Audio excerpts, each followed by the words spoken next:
దేవునికి స్తోత్రం. మన ప్రభువును రక్షకుడైన యేసుక్రీస్తు వారి నామంలో అందరికీ ఉదయకాల శుభములు తెలియజేయుచున్నాను.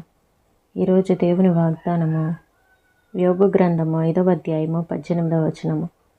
ఆయన గాయపరచి గాయమును కట్టును, ఆయన గాయము చేయును, ఆయన చేతులే స్వస్థపరచును.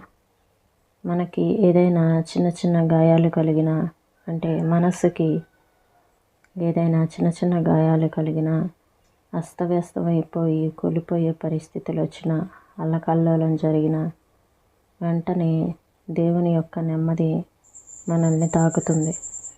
ఎందుకంటే మనకి ఇక్కడ యోబు గారి జీవితంలో దేవుడు యోబు గారికి కలుగజేసినటువంటి బాధలు, శ్రమలు, వాటి ద్వారా అయితే యోబు గారు చేసిన పాపాలకు శిక్షగా ఇవి రాలేదు, కానీ కొన్ని బాధలు యోబు గారికి రావటం జరిగింది. అయితే ఇందులో దేవుని యొక్క ముఖ్యమైన ఉద్దేశం ఏంటంటే యోబు గారి యొక్క యోగ్యతను రుజువు చేయటం కోసం, అలాగే సాతాను నోరు మోయించటం కోసం కొన్ని పరిస్థితులు వచ్చినాయి. కానీ దేవుని వాక్యం ఏమని మనకు సెలవిస్తుందంటే, ఆయన గాయపరిచి గాయమును కట్టును, ఆయన గాయము చేయును, ఆయన చేతులే స్వస్థపరచును. ఒకవేళ ఎలాంటి గాయాలు కలిగినా వాటిలో నుండి దేవుడు మనల్ని తప్పకుండా విడిపిస్తారు. భూకంపం మూలంగా గతంలో స్థానాలు తప్పిన కొండల్లో గుండా మనం వెళితే మనకి తెలుస్తుంది. అల్లకల్లోలం జరిగిపోయిన వెంటనే మనోజ్ఞమైన నెమ్మది అలుముకుంటుందని. అస్తవ్యస్తంగా కూలిపోయిన బండరాళ్ల క్రింద ప్రశాంతమైన సరస్సులు పలకరిస్తాయి. ఆ బండరాళ్ల నీడల్లో నీటి తుంగ మొదలైన అనేక విధాలైన జలవల్లులు మొలకెలెత్తాయి. నాశనం జరిగిపోయిన తర్వాత బాధకరమైన జ్ఞాపకాల సమాధుల మీద సరిక్రొత్త రూపుదిద్దుకుంటుంది. దాని ఆలయ శిఖరం తెల్లగా తుఫాను వెలిసిన మసక కాంతుల్లో దేవుని వైపుకి రక్షణ కోసం అర్రులు చాస్తున్నట్టు ఆకాశం వైపుకి చూస్తుంటుంది. భూమి పునాదులు ఆయన చేతిలో ఉన్నాయి. పర్వతాల గాంభీర్యం ఆయనదే. భూకంపం కల్పించి ఆయన భూమిని దున్నాడు. లోతుగా నెర్రెలు చేసి గాయపరిచాడు. నిద్రపోయే మైదానాలు ఉలిక్కి పడ్డాయి. కొండలు బండలు ఎగిరెగిరి పడ్డాయి.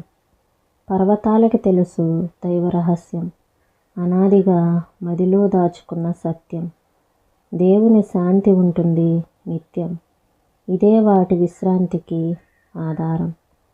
అందాన్ని వాటికి కిరీటంగా పెట్టాడు, తన కృపకు అవే జన్మస్థానాలు. తన ఉదయాన్ని వాటిపై వెలిగించాడు, చేశాయవి సంధ్యాకాంతిలో స్నానాలు.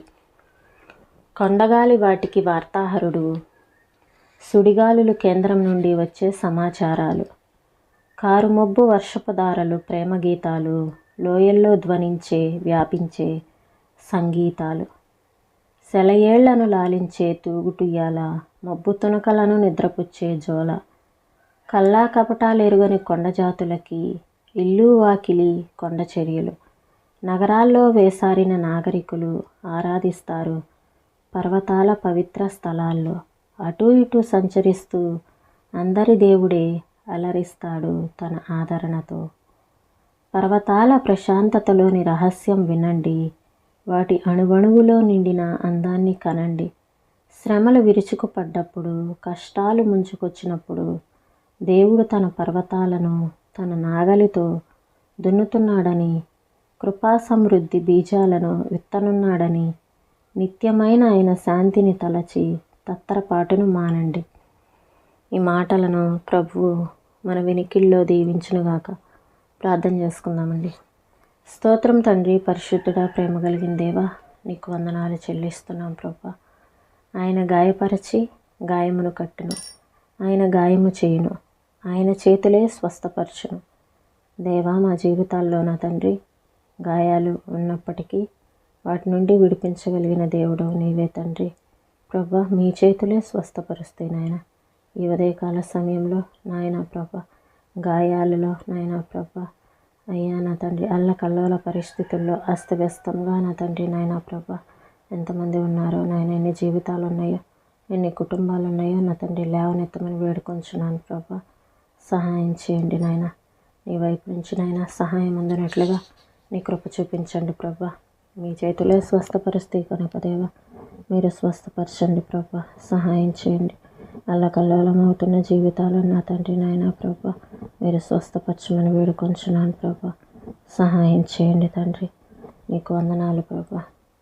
ఏదే కాల సమయంలో ప్రతి ఒక్కరికి మంచి ఆరోగ్యం ఇవ్వమని దేవా, మీ శక్తి చేత మీ బలము చేత నింపమని, ఆత్మబలంతో నింపి నడిపించమని యేసయ్య పరిశుద్ధమైన నామంలో అడిగి వేడుకొంచున్నాం తండ్రి. ఆమేన్.